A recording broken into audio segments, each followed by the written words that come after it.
All right, well, thank you for starting the recording, Amy. So let's go ahead and open the meeting. Under Portland City Code and state law, the Portland Utility Board is holding this meeting electronically. Board members and relevant city staff are attending remotely, electronically, or by phone, and the city has made it available for the public to listen to the audio broadcast of this meeting. The meeting is being recorded. The public will have an opportunity to provide comments during the public comment portion of the agenda and can also provide written testimony to the board by emailing utilityboard@portlandoregon.gov. PUB believes and acts upon anti-racist principles. In our meeting spaces and interactions with PUB, while every person has the right to share their personal perspective, we stand against wrongful conduct, particularly any conduct that's targeted toward people that are made vulnerable by systemic inequities. This means stepping up as a community when there's wrongful conduct and fostering a space of learning and growth. We put this into action by speaking up and speaking out. Each person is empowered to maintain the culture of the Portland Utility Board, and we will focus on the impacted individual or population, condemning the conduct, not the person.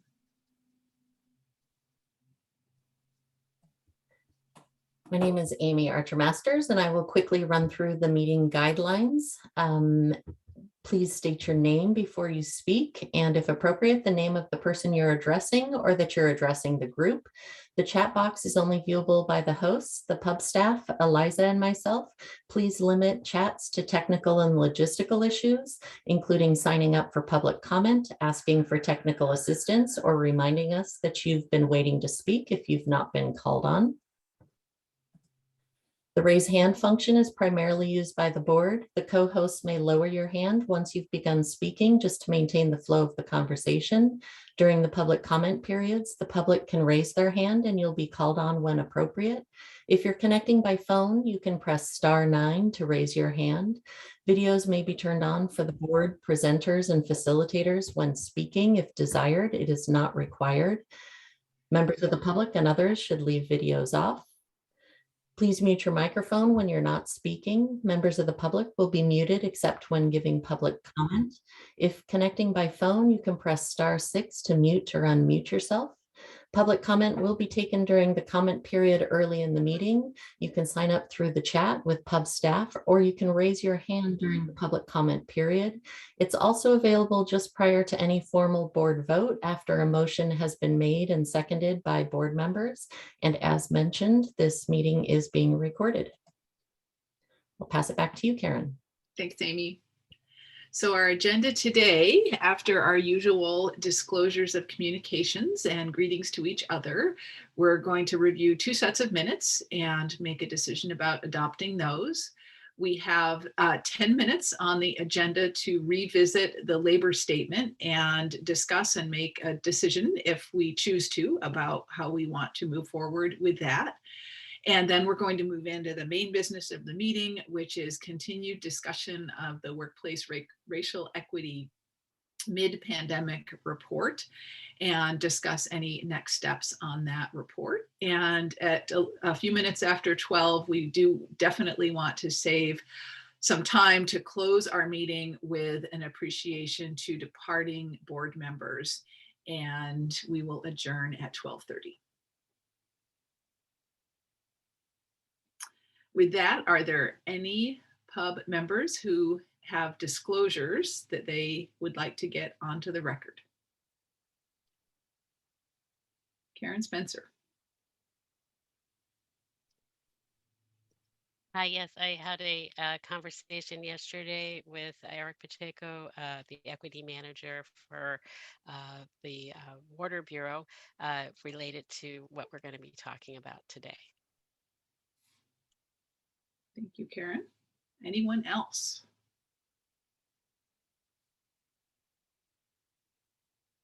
Very good.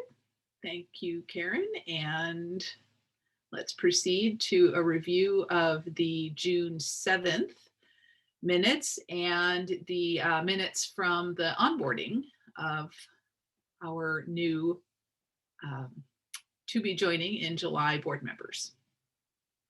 Are there any corrections or additions or clarifications that board members would like reflected in those minutes?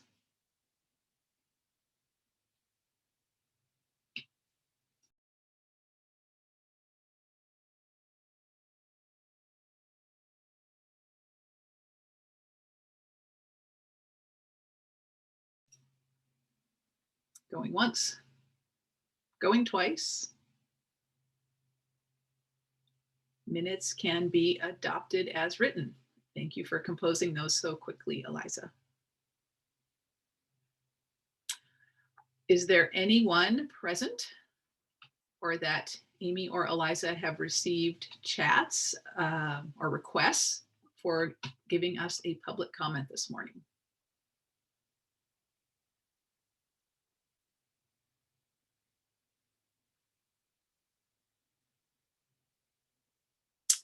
Hearing and seeing that there is no public comment, let's proceed to first item of business, bringing back to the table the labor statement that we left off the table several meetings ago. We do have a hard stop at 11:20. So we have actually 13 minutes to any further discussion that board members feel is necessary, and any motions to adopt the labor statement that was authored by Karen Y. Spencer and Julia DeGraw, that a motion would be in order. So I will look for anyone who would like to, has a question about or would like to speak to the adoption of the labor statement.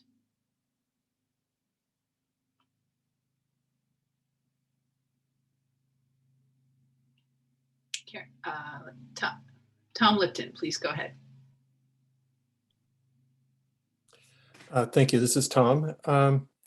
So I've read the statement several times, and then I actually looked at the code that was used to create the pub.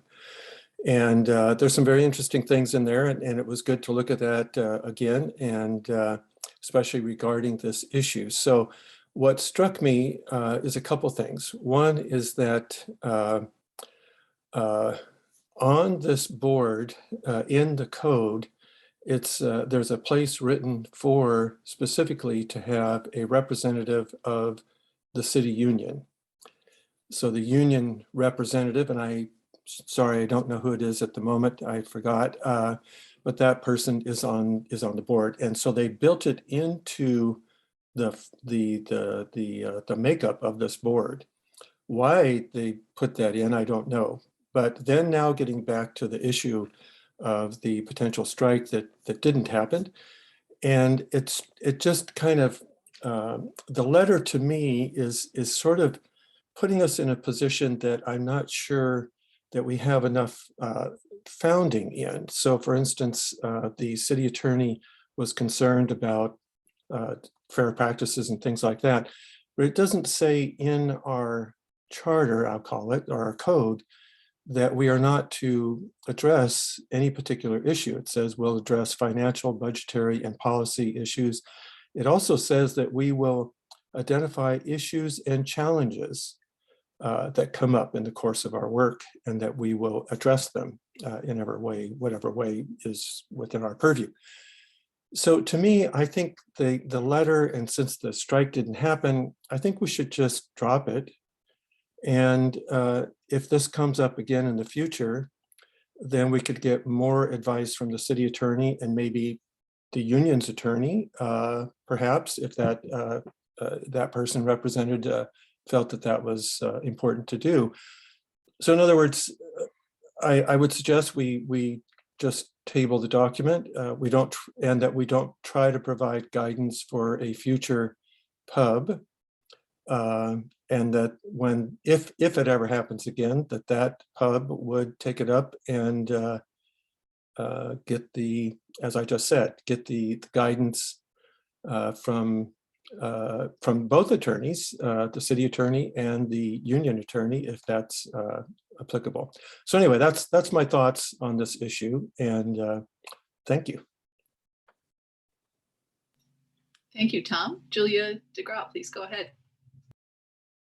Yes, this is Julia.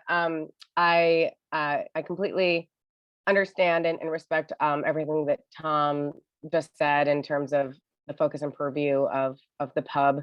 I do want to articulate that, and Karen, you can definitely correct me if my recollection is not 100% accurate, but as I recall, when we were drafting this, we did have in mind the concept of creating kind of a values statement about pub as an entity wanting to support unions, in the city's union specifically, and support the workers of the city. So we did draft it. I do believe it with the intent that it would be something that would not just be timely to this potential strike the DCTU was considering. So I just wanted to put that out there. I think that people should probably re-review the statement and we should have a discussion. But I did want to say that Karen and I we're actually like considering that it would be good for this to be something that we as an entity say, you know, is part of our values. So, but yes, I just wanted to like add that additional background information. Thank you, Julia. Robin Castro, please go ahead. Yeah, this is Robin. I had a quick question. I think this is for Julia as well as Karen, because I believe that they are the two pub members that specifically worked on this.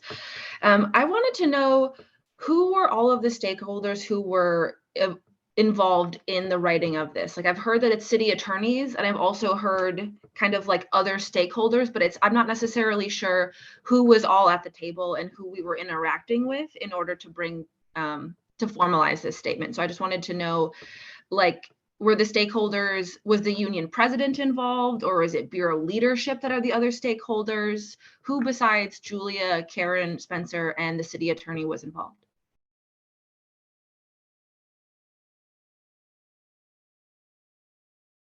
Yeah, Karen, please jump in. I am going to have to defer to Eliza on the appropriate title. You are correct. We did talk with the city attorney. I want to stress that we challenged the city attorney quite strenuously. We talked about the fact that the way that the law is written could actually basically institutionalize certain aspects that we might not favor, because the law can sometimes neutrality in and of itself can be a way of keeping a status quo that is inequitable. We talked about that with the city attorney, really poked and prodded. So I feel like we've gone as far as the law would permit, and maybe we have a beef with the law, but that would be outside of the purview of this board itself. And then the statement, once we drafted it, Julia and I drafted it, it was provided to a labor representative. I do not know the exact title.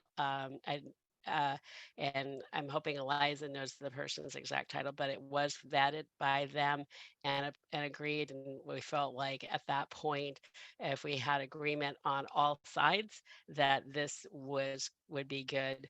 And I am going to kind of hearken now back to what Julia said. This, as far as I know, is the first time that pub has really made a statement of values related to the union, besides having a union representative by law on the council. So I feel like if you are someone like me who's an advocate for unions, it does not go far enough.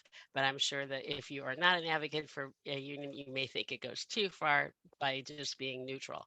So we're just trying to navigate the best that we can. Excuse me. Thank you.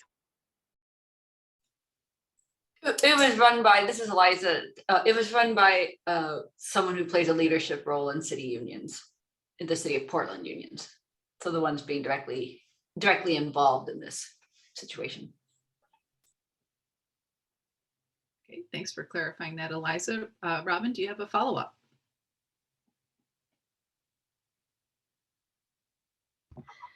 I had it and then I lost it. So if anyone else wants to speak, I'll try to collect myself again. Okay, Tom, I'll get to you just in a second. I just want to flag the time for folks. And if anyone is thinking they would like to put forward a motion so that we can formally consider adopting or not adopting this statement, please be ready to introduce that momentarily.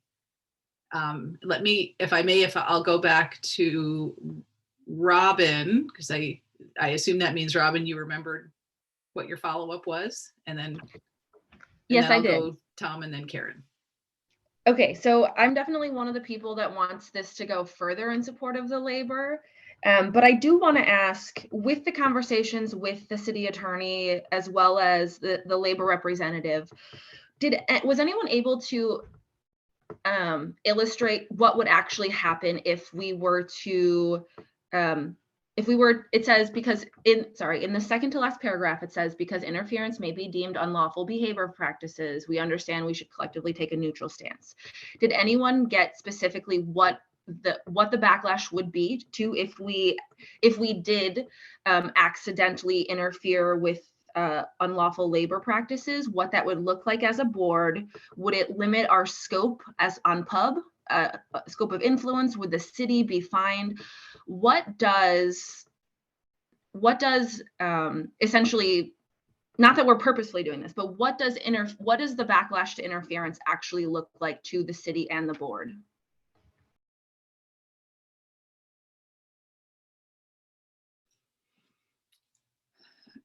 Eliza, based on, or Amy, based on your I will share. I was going to make a suggestion. Robin, you have lots of great follow-up legal questions, and my suggestion would be that perhaps you consider, and I can help when I get back from vacation, consider coordinating, having a follow-up conversation with the city attorney yourself with pub staff, and so we can help coordinate that with you. And maybe Julia would want to join that conversation too. I don't know, but I'm going to pause. That was my basic answer. So the conversation was a long ago. Karen Spencer described the very accurately the effort and the nuances of the conversation. And so I think what Robin is asking for would be, if Robin was interested in having a follow-up conversation, that'd be a great thing to do. And it doesn't preclude taking a vote on the statement as it stands right now. Okay, thanks, Eliza. I may have something to say about that, but I'm gonna go to Tom and then Karen and then Julia, and we'll see if we can get through that in a couple minutes, but we may just have to stop and table the issue, or anyway, table the issue. Go ahead, Tom. Well, I'm not sure what people are thinking about the comments I made, but I want to be clear. I am definitely in support of employees and unions and fair pay and all of that. And so I'm not making my comment to say that not to send this letter because I'm not in favor of unions. I'm making this comment because it says some things that to me inhibit the pub in some ways in the future. And so if we just make a statement that's in support of unions and employees and fair pay, I'm for that. But the parts that talk about unlawful practices, I just don't think we should use that term unlawful in a document like this, since it's an opinion of somebody, I guess the city attorney, that it's unlawful. And of course, different attorneys have different ways of looking at the law.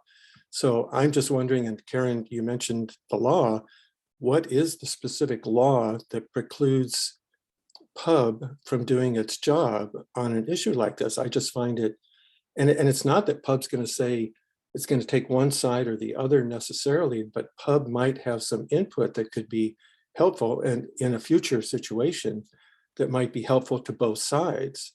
So I just don't want to, I just don't want to put some constraints on a future pub, which could be us, I guess. Something could happen in a year from now and we're all still on it. Well, except you, Karen, and others that are leaving today.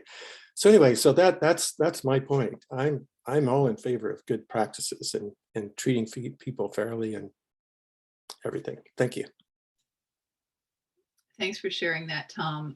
And I'll go to Karen, I think, to close us out. I do want to say that just as a co-chair, so not advocating strongly one way or the other, but I do not see anything in this statement, should we adopt it, that would in any way limit decisions or deliberation made by future boards. I very much see this as a statement that this board came to some agreement on if we should do that. Karen, please close us out.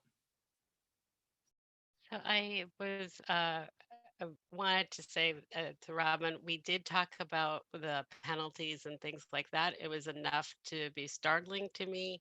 And in general, I just like to be law abiding. I think there are places for civil disobedience. This was not one that I would be willing to take on myself. But if you are willing to take it on, I would encourage you to talk to, or anyone on the Bureau, to talk to the city attorney about potential ramifications. The law is very complex.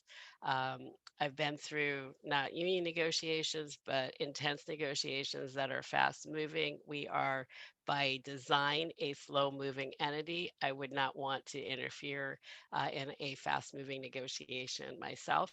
What I think I'd like to do, if it's okay, I'd like to take a straw poll to see if we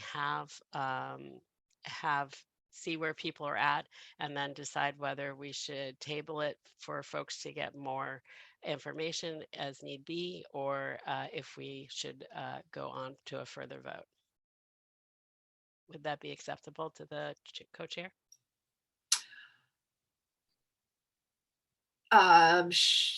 Yeah, sure. So I guess really what you're asking, well, we can't call the question because we don't have a motion on the table. So I guess given, well, yeah, if folks would like to move forward with a decision, how about that? Would like to move forward with a decision on adopting the labor statement, could you raise your hand in the chat?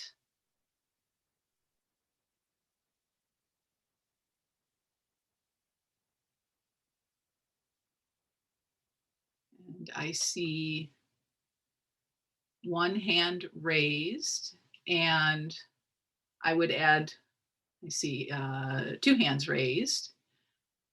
I would add my hand to that. I would like us to make a decision about this. Excuse me, Karen. Excuse me, Karen. I can't Yes. see the chat. I can't see the chat voting. It's under participants. Oh, Yeah. And we're not okay. we're not voting, Okay, just to be clear. It's just a straw poll indicating if folks would like to move towards making a decision on the labor statement. And the alternative would be that we stop now and move on and don't make a decision.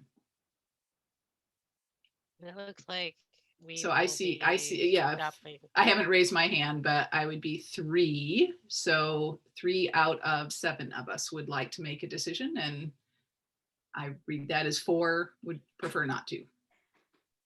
Okay, great. Okay, so we will, this will be tabled. I just want to reiterate that if this comes back again, it is a statement. It would not be going to city council. It would just be a reflection of what we were thinking back in February. So it's just, Gabby just raised her hand. Hi, Gabby. Hi. Is that in response to the straw poll, or was that to speak and ask a question? To speak and ask a question. I know that I arrived late, so I missed a lot of the discussion. So I'm not sure if this question has been posed yet, and I don't want to, deviate from the meeting too much. But I mean, I'm wondering on whether that language needs to be, because I feel like the point of contention is that paragraph. And I do, like, the only reason I'm not raising my hand is because I wanted to ask this question around do we need to voice that in the statement? Because like you said, it's a statement of support that I do want, like, I do want workers to feel like we are supportive and that we know the issue. But at the same time, I think that language is like what is stopping me from fully being on board. So I'm wondering, like, do we need to have that language on there? Because I think ultimately what we want to do is to be as supportive as we can be, right? I feel like, at least I've heard that from folks just from getting in here, like that we want to support workers. But obviously there's more to it than that. Right. Thanks for sharing that, Gabby. And you're definitely right on point. That's where we are. And Karen, I'll just one second, please. I just want to reflect on that. And I want first to say, in response to Gabby's question, we don't have to take any action. This was presented as an option in response to what we were hearing from the board several months ago, when I think a number of folks, given the imminent City of Portland strike, did want to make some kind of statement in support of the workers. And Karen and Julia volunteered, as has been described, to come up with a statement that would be that would show support for workers, for their rights to collectively bargain, and not put our board at risk of being seen as unduly influencing labor negotiations that are between two parties that don't include us. So having said that, I think where I am hearing we are settling is we are, as a board and members attending today, I am not hearing that there is a consensus really about wanting, well, there's not a consensus, and I don't think there's a majority that want to make a decision about adopting this statement today. Karen, please go ahead.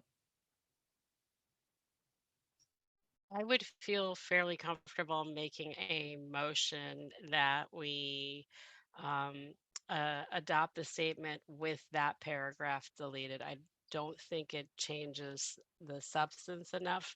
I would want Amy or Eliza to chime in about whether it should be reviewed again, but I think it would be fair to make a motion to without to just basically have it with that one paragraph deleted. Could you state what paragraph that is? It would be the one that starts as a volunteer board. Okay, yes, that's the one that that troubles The me. one Yeah. that's in contention. Yeah. Okay. So that was not a motion. It was a suggestion that it could be a motion. I am, again, I want to recognize that we are cutting into discussion of the workforce equity report. And our intention was not to do that. So again, this is the decision of the board, how you want to proceed. And I will, again, leave it up to anyone to make a motion, and then we can take action on that. But I do think we should have a motion on the floor rather than continuing to discuss, because that could go on a long time. All right, let's see, I think Robin, no, I said Julia. I'm sorry, I didn't catch Julia if your hand was up before Robin, so we'll go with the honor system. I feel like, I mean, you just suggested someone make a motion, and I just want to make a motion that we remove the paragraph that Karen suggested we remove. And then I guess there'll have to be a separate motion to vote on it with that removed paragraph. I feel like we might actually be at consensus without that paragraph in there. And actually, Julia, I don't think we need two motions. I think Okay. adopting it, you could make a motion to adopt the statement minus the paragraph that is There it shown is. in red. I want to make that motion. I would like to make a motion to adopt the statement minus the paragraph that starts with "as a volunteer board." I second that. All right, motion on the floor. Is there any discussion on the motion?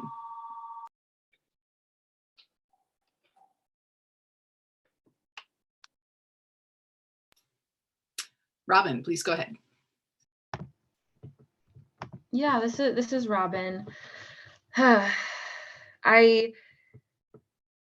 I'm not sure that I'm ready to vote on this personally, but I definitely think that I want the conversation to continue.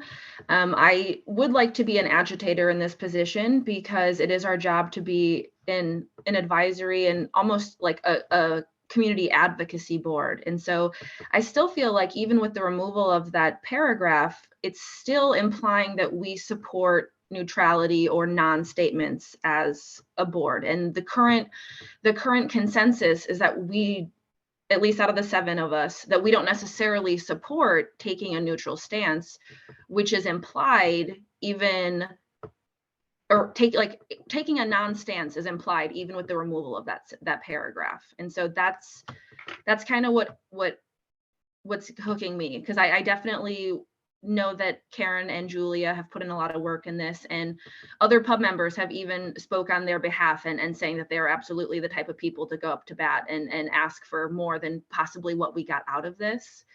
It's just that I don't necessarily prefer civil disobedience, but I was able to reach out to the majority of the pub members, and a lot of people were just saying that they still felt like the city attorney would still protect city interests, and that we're interested in the statement, but we might want to continue the conversation to make sure that we're getting a full perspective and not just perspectives from people that benefit from our neutrality.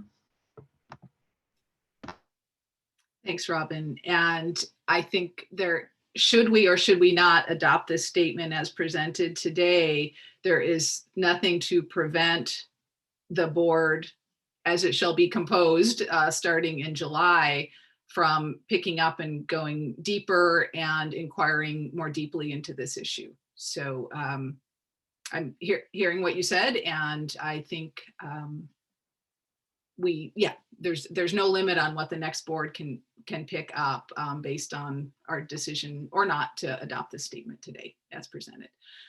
Tom Lipton. I think that something that strikes me about this whole issue, and I agree with Robin. I'm still not comfortable. I'm much more comfortable with that paragraph taken out, but I still have that hesitancy because I do have that feeling as she described.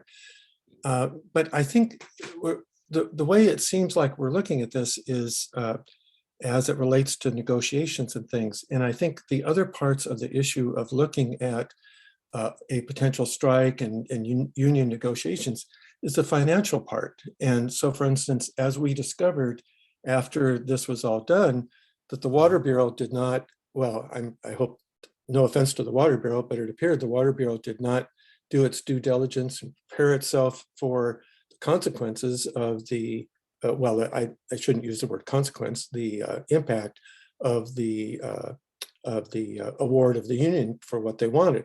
And they wanted $1 million from the general fund. And BES wanted it too, but they had enough to cover it. So the two bureaus, it would have been our responsibility to say, hey, you got something going on here, get ready, because you may have to do that. So that, I think, is part of what I'm thinking of, one of the things of us being involved in the discussion of a union issue like this. Not that we're going to take a side and say that the union shouldn't ask for what they're asking for, stuff like that. We might say, hey, I mean, it's remotely possible, maybe it's impossible, that a union would ask for more than they should get.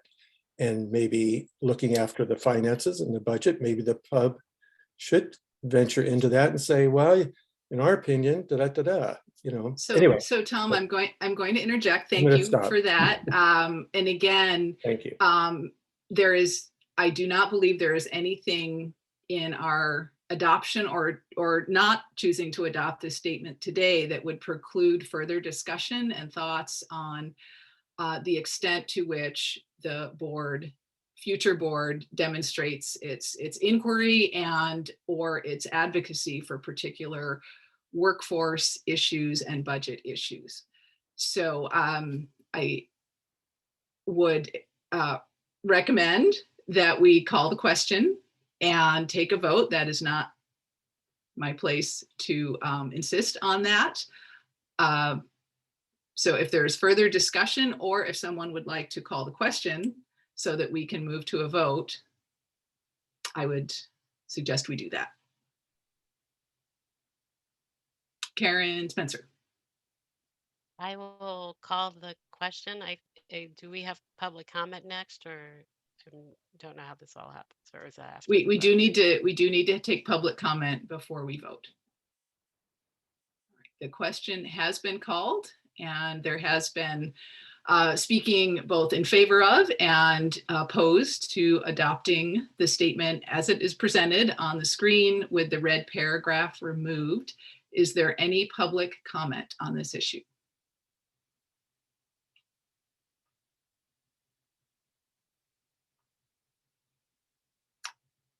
Hearing and seeing no indication of public comment, we will move to a vote. Karen Williams, co-chair and voting member. I vote in support. Yes. I assume, this is Kaliska, I assume I'm number 2. Kaliska and co-chair, voting member, I vote yes. Karen Spencer, voting member, I vote yes.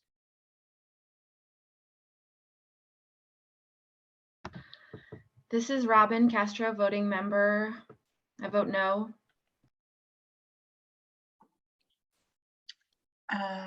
This is Teresa Huang, voting member.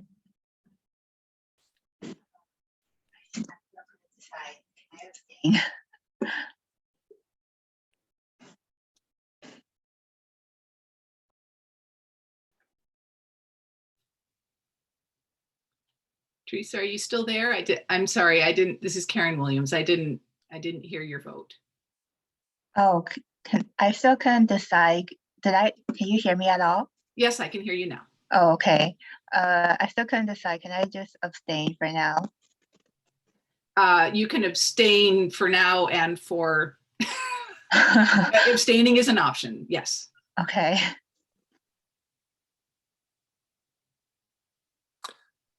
This is Tom Lipton, and I would just like to say this before voting that Karen, I understand it appears the way you and others are reading this, that you don't have the same feeling or understanding from it that I do.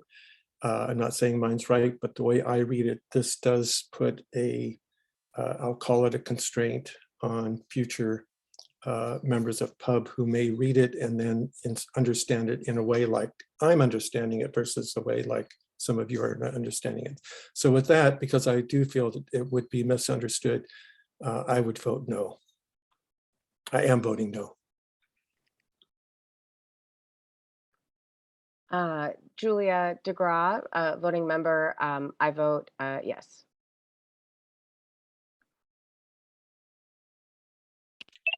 Whoops, can't find my unmute button. This is Gabby, voting member, and I vote no.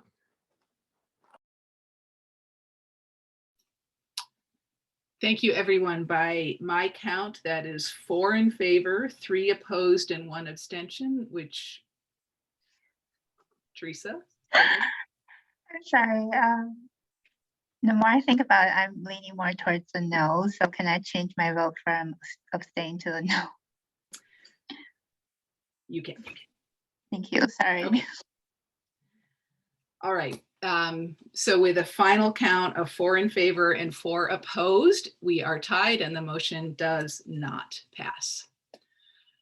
So thanks everyone for concluding that. I apologize profusely for the delay in getting to our continued discussion of the workforce equity report. Karen and Teresa, that apology goes especially to you.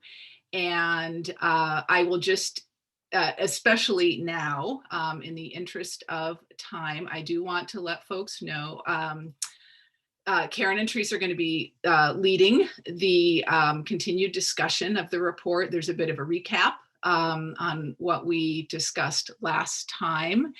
And we do have in attendance Eric Pacheco, Equity Manager from Portland Water Bureau.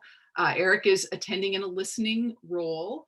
At the end of our discussion, there may be a question to Eric from the board. It is particular to the 2021 Portland Water Bureau Employee Engagement Survey.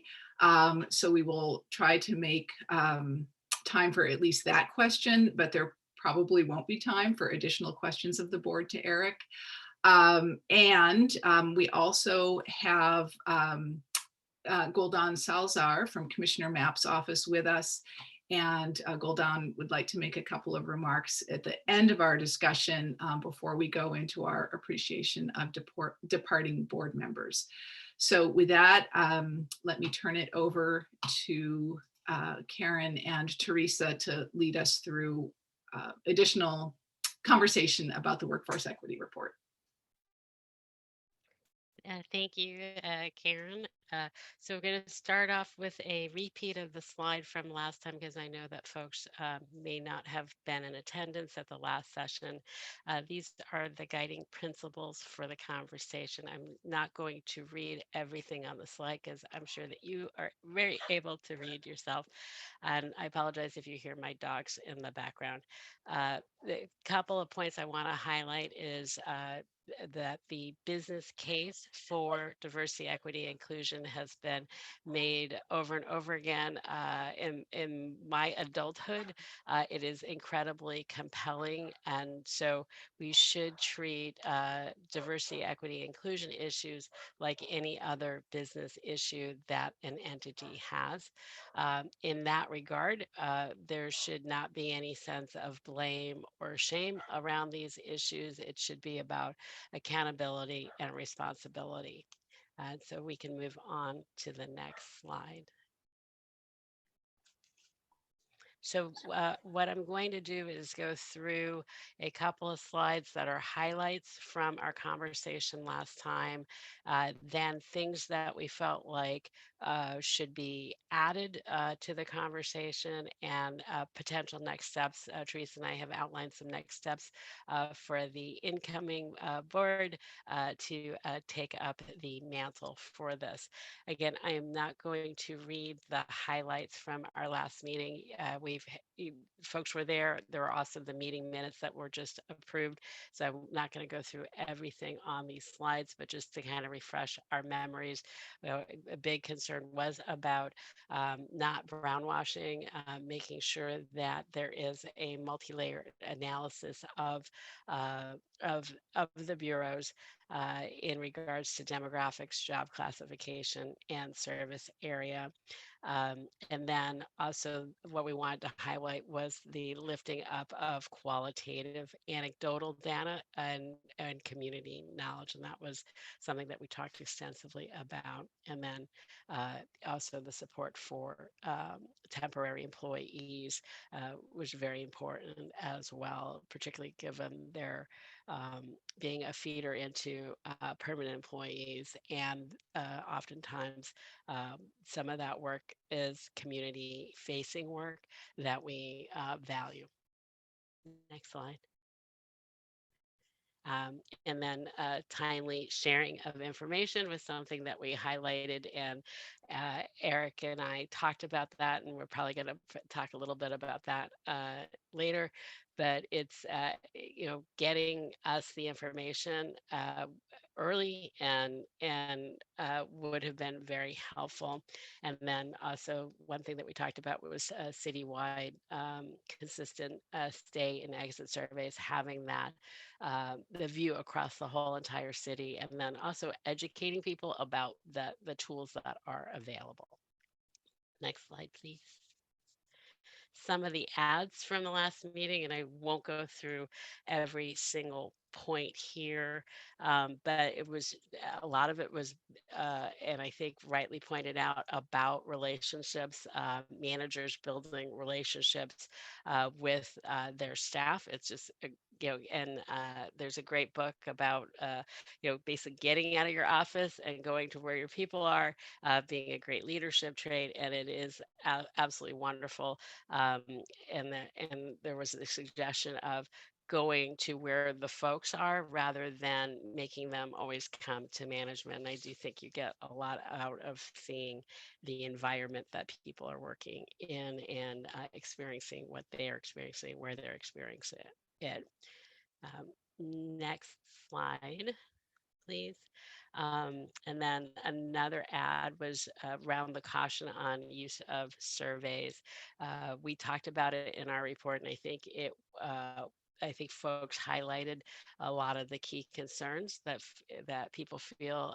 And certainly, if you were going to look up somebody who had my three educational backgrounds, you pretty much will only get a handful of people in the universe. So if you start slicing data too finely, then it does become a sense of lacking anonymity itself. And then depending upon the type of survey we talked about, there may be even less anonymity. And so having employees feel comfortable that not only is it anonymous, but if it's not anonymous, that the information is going to be used in a way that is not detrimental to the employee themselves.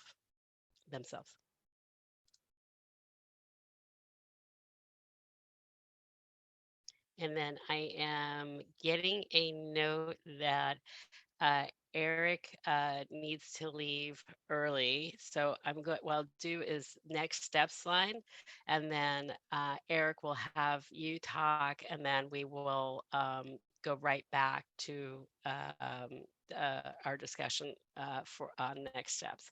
So Sorry, Karen. Eric canceled his next meeting, so we can continue as we're planning. I just okay. got the updated memo. Okay, thank you.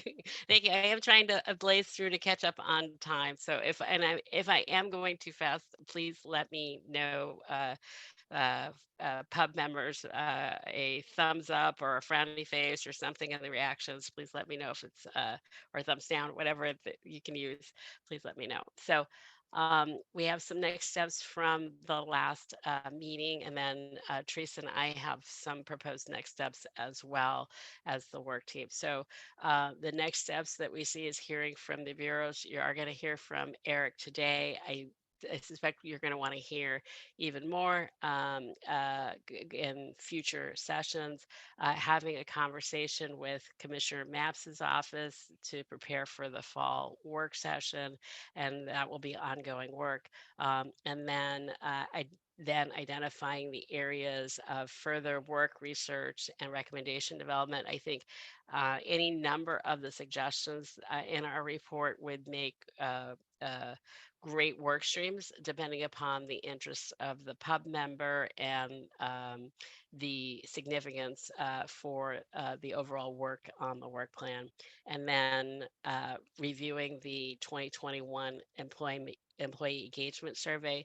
We just got it yesterday, and it will be sent out to you, the survey itself, and that's going to take quite a bit of work for somebody to digest, particularly related to all of the other surveys that we have on hand.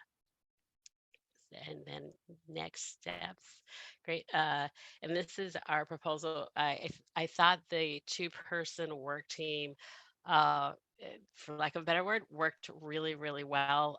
We had a lot of information that we needed to digest. I don't think we could have done it in a subcommittee format, just because it was just a lot of reading, analysis, and thought, and rather than talking a lot, although we did have quite a few meetings and they were quite long, but I felt like having the project team model made it go a lot faster, a lot lot smoother. And as you can see, it was a tremendous output or work product came out of that. So I would encourage that if you have situations like this where it is a little bit more analytical and research oriented, to think about this one or two person project team model in the future. And another next step is asking for the results of the citywide survey regarding return to office. We heard that it's going to be released today. So once that survey is done, I think it would be good to compare the citywide survey to what we have info from the bureaus about their own surveys. And then something that we've talked about a lot as PUB is developing a feedback loop or a follow-up conversation. I know that sometimes it feels like we make these suggestions, we work really, really hard, and then it kind of goes into a vacuum. And we have mentioned that repeatedly to City Council and others about this. And so figuring out how to have that feedback loop and keeping on top of it. And so maybe a check-in in 6 to 12 months on racial equity issues would be appropriate, so that we can continue the work or see how the work might change or need to be modified. Because I'm sure that the more work you do, the more pathways you might find that you need to go down. And then we have a blank slide. I know I went through that rather quickly in the interest of making up a little bit of time here, but I think what we'd like to hear from you is what you see as next steps, and if there are additional adds that you'd like to add to the conversation, because you've had another week to look at the report and to think about our past conversation. I would welcome any ads as well for the next round of the board to take up. So I'm going to pause here and see if there are any hands come up.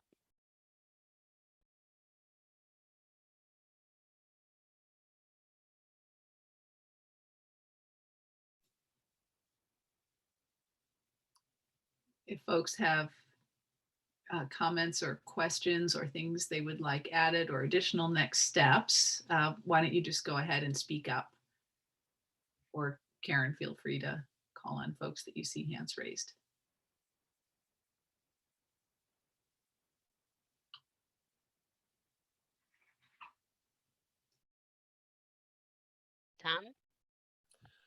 Tom? Yeah, this is Tom Lipton.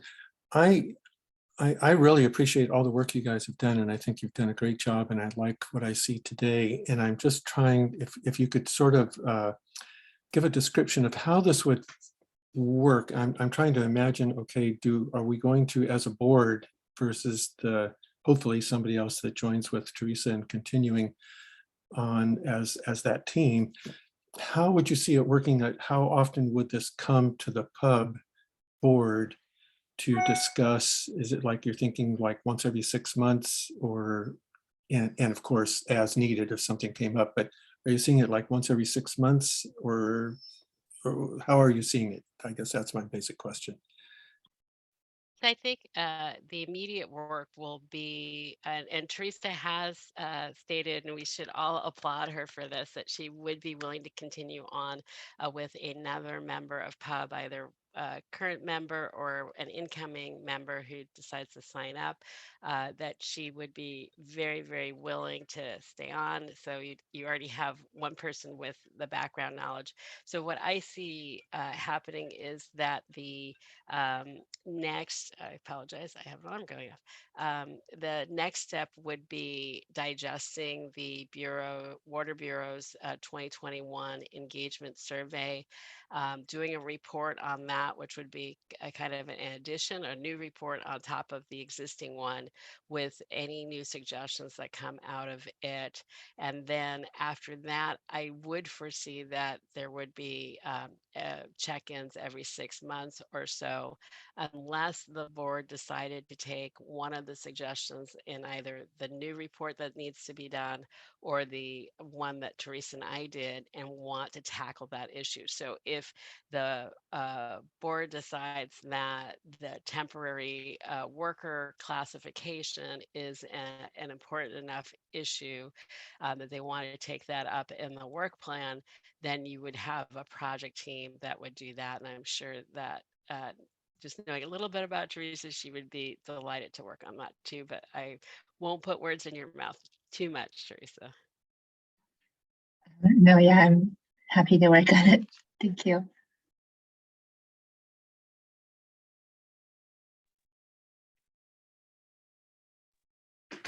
Thank you, Karen.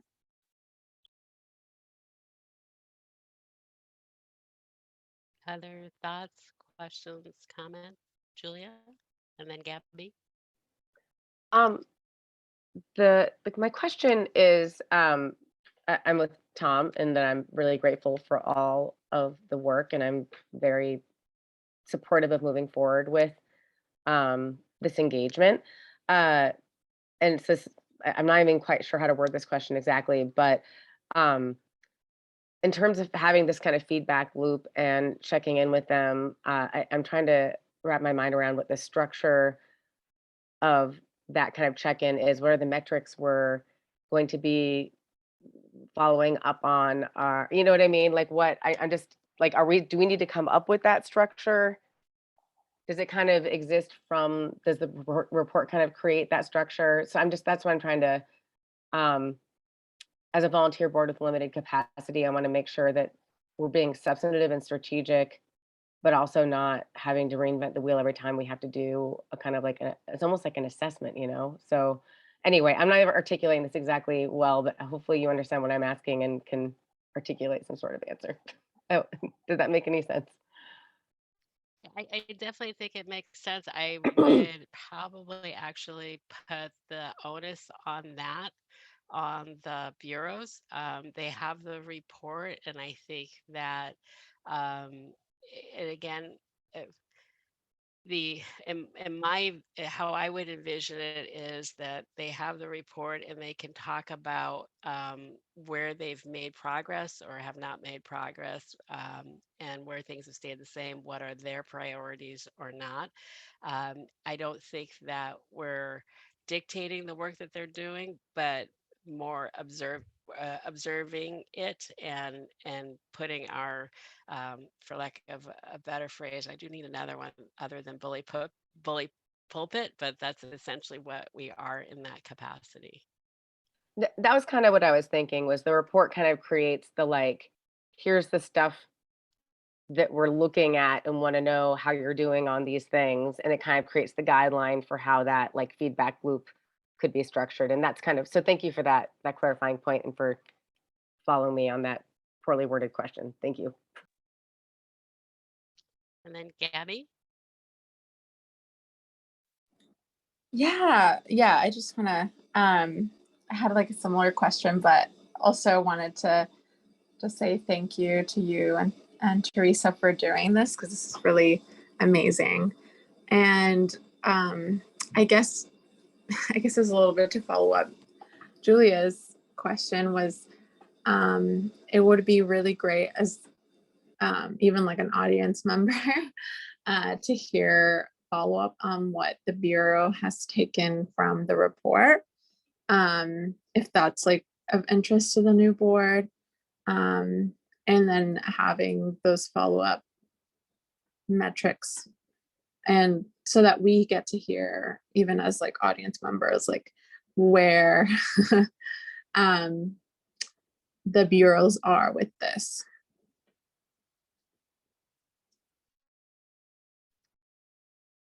And I'm hoping that Amy and Eliza are doing their great job of taking notes. And I think you're just putting an extra exclamation point on something that we have expressed before, is just hearing from the Bureau leadership on the report generally. We're not going to have the opportunity today to dive deep into that, but at least today is a start.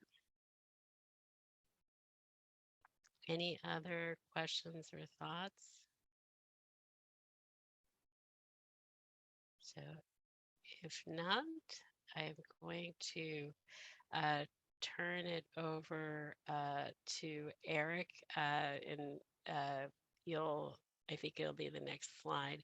So as I mentioned, we were sent the 2021 engagement survey. I did have an opportunity yesterday to go through the information quickly. There's a lot that needs to be digested. I wanted to, for the sake of continuity, have Eric talk about questions 20 and 21 from the engagement survey.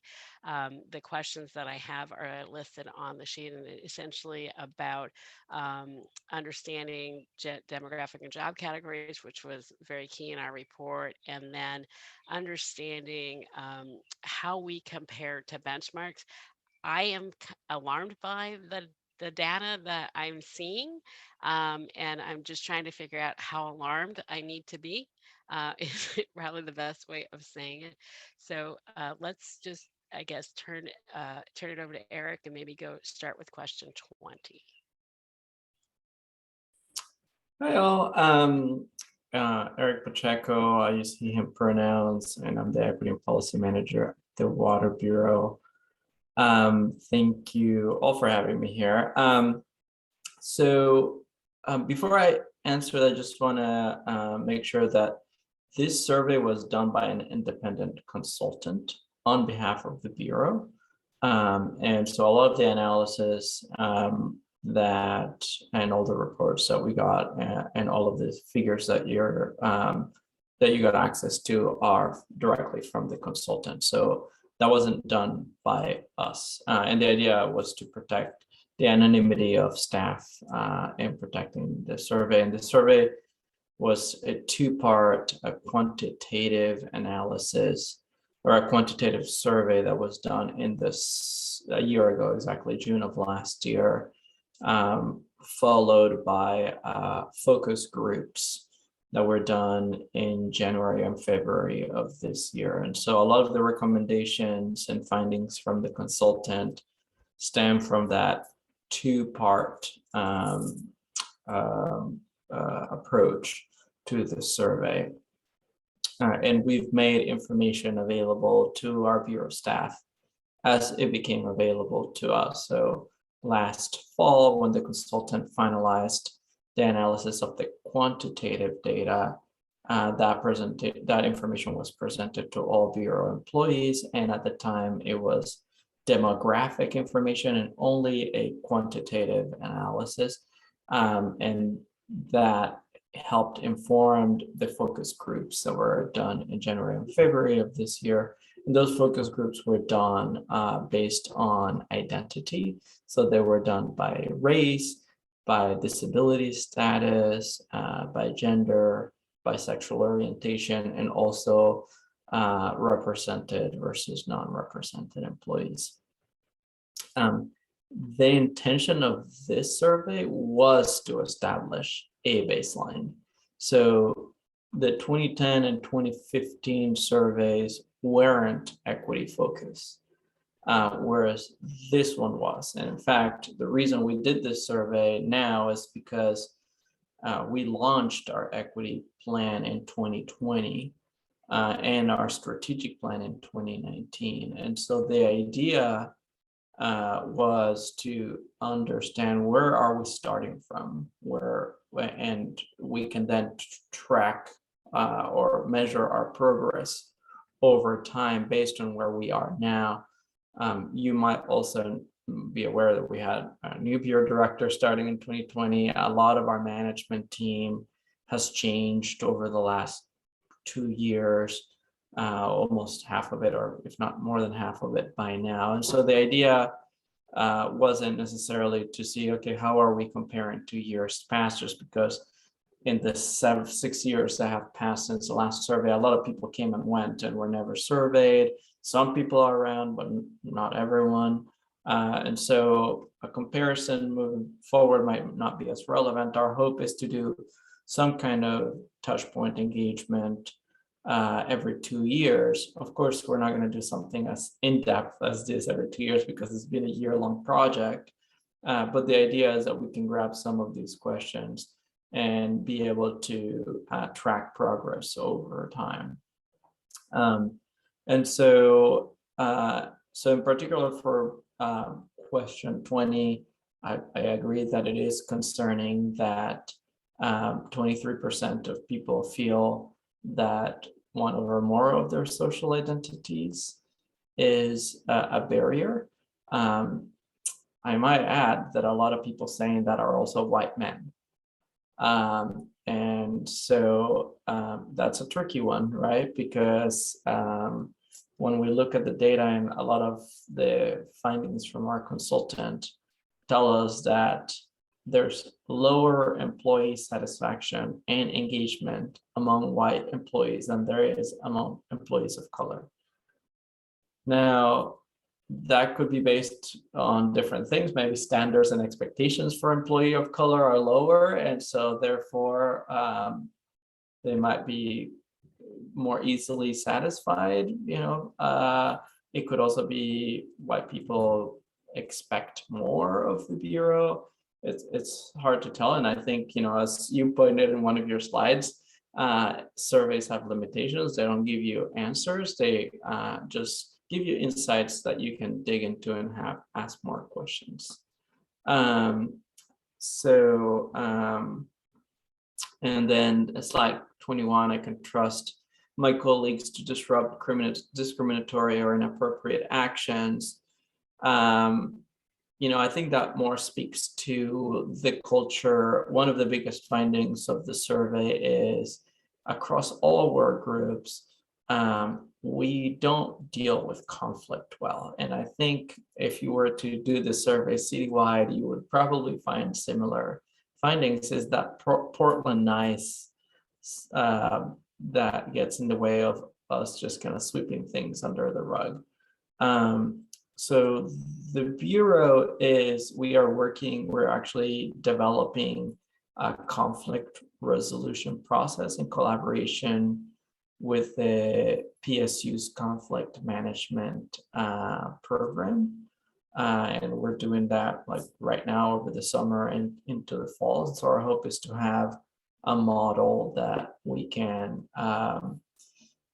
start training folks on over next calendar year. So our hope is to develop it in collaboration with PSU by the end of the calendar year. So I'll pause there, and presumably you may have more questions, so I can share more about what questions, concerns you may have. I'm not sure how much time we have, Eric, so I do want to ask at least a clarifying question. Can you explain the difference between Bureau and administration on that chart? Yeah. So I shared this spreadsheet and inadvertently, the administration is just the administration group. So there's a few of us, like strategic plan, communications. And so we have all this data broken down by each work group. Administration happens to be one of the work groups. So I have a spreadsheet that I can share with you that has all the data in it by work group, which is what I meant to share instead of this one. So I inadvertently shared the one for the administration group. I am glad I asked the question because I wasn't sure if that meant like the leadership team or not. And so I'm so glad I asked that question. I believe we have run over time. Trust me, I could go way down deep into the data, but I have a feeling that I would bore a bunch of folks.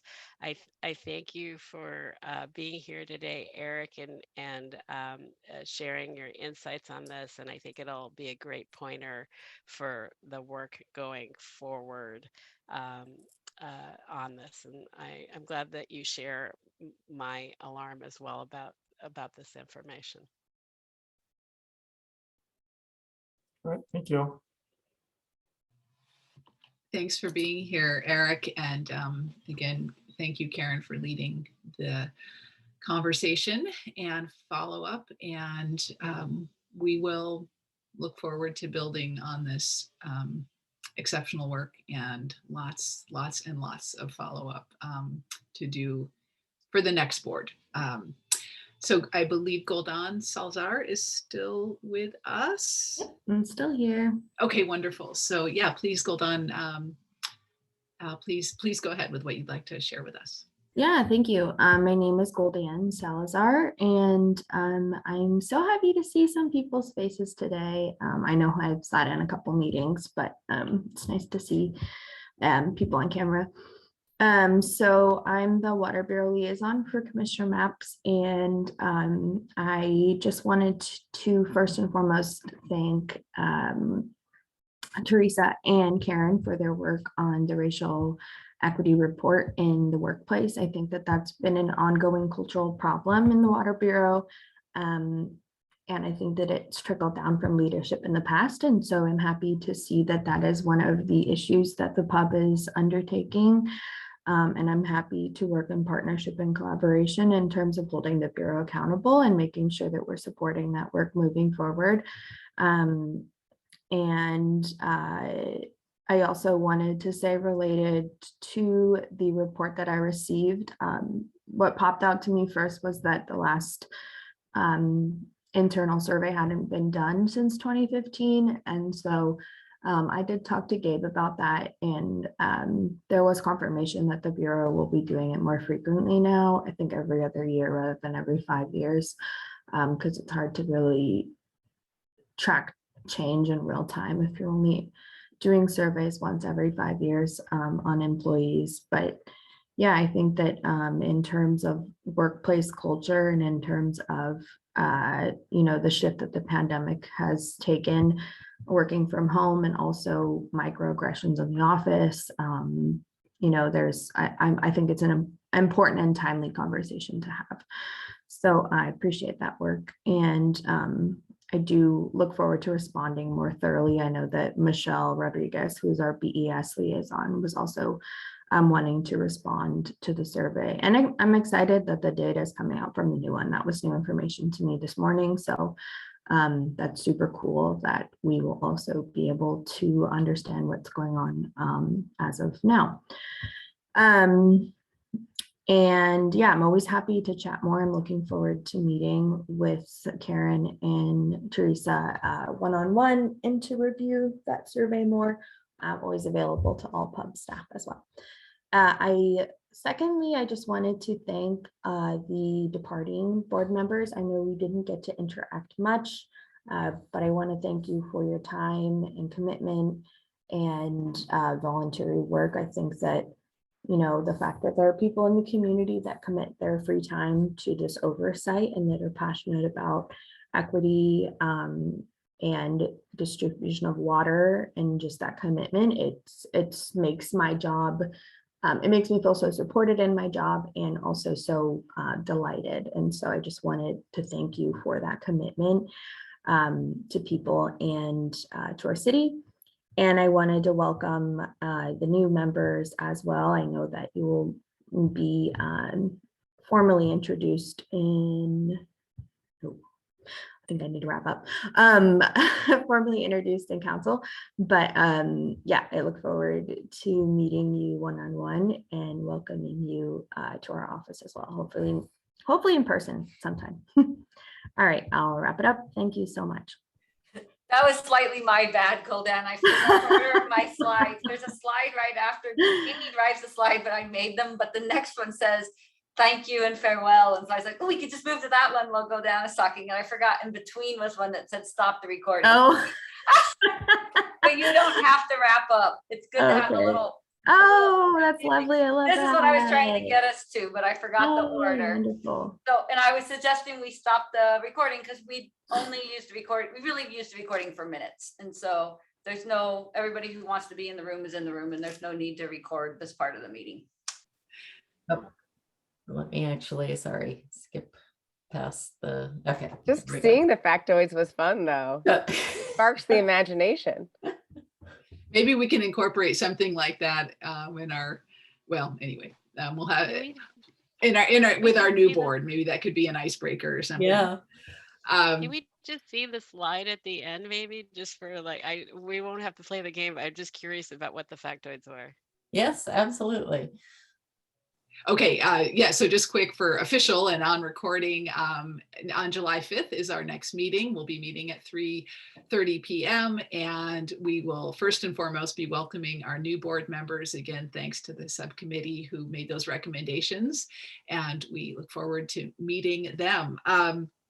We will have an overview of the capital assets, and that is, I believe, both, is that just Water Bureau or is that Water Bureau and BES? Both. It's both. I was thinking it was both. So that will be, I think, an excellent way to start off with our new board members. And we're going to have a field trip sometime in July, and we will be able to meet each other in person we haven't had a chance to do that in a lot of cases, as we just lamented about. So that is going to be just fantastic to get back out in the real world and see people face to face. So with that, let us adjourn. We can end the recording and flash back up the